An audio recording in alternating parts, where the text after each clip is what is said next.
आज गुरुवार आहे. आता दत्त जयंती ही जवळ आली आहे. त्यामुळे आजपासून आपण गुरुचरित्र या कथा लीलावृत्ताचं श्रवण करूया.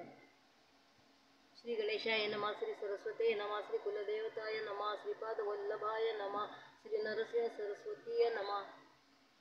शिष्याच्या हृदयातील भेटीची तळमळ. गुरुने दिलेल्या नाममंत्राचा जप करणारा एक साधक अन्यग्रामी राहत होता. तो श्रीगुरूंचे नित्यस्मरण करीत असे. एके दिवशी त्याच्या मनात श्रीगुरूंच्या दर्शनाची तीव्र इच्छा निर्माण झाली. त्याला जराही करमेना.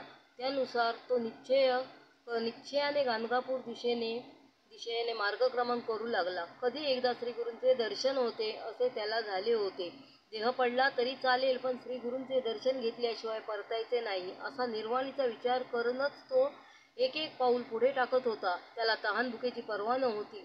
स्वतःला होणाऱ्या कष्टाची तमा नव्हती. तो श्रीगुरूंना करुण वचनाने एकसारखा आळवीत होता. गुरुदेव, मी आपला दास आहे. अहोरात्र तुमचे नामस्मरण करतो. आपण माझी तळमळ जाणता. ज्याच्या स्मरणाने समस्त दैन्याचे निरसन होते, त्या तुम्ही मला आज दर्शन दिले नाही तर तुमच्या महात्म्याला कमीपणा येईल.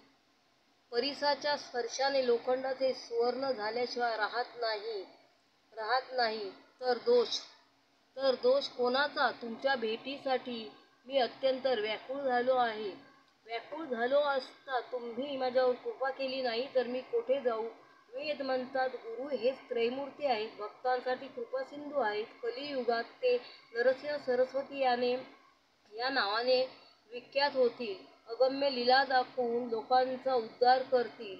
हे गुरु, त्या वचनांना तू माझ्या बाबतीत खरे करून दाखव.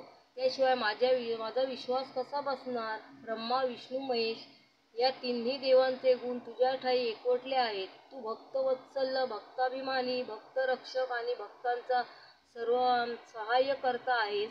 परम दयाळू आहेस. म्हणून माझी तुला अशी विनंती आहे की मला भावभक्ती माहीत नाही, माझे चित्त स्थिर राहत नाही, तरीही मला वेगाने पाव.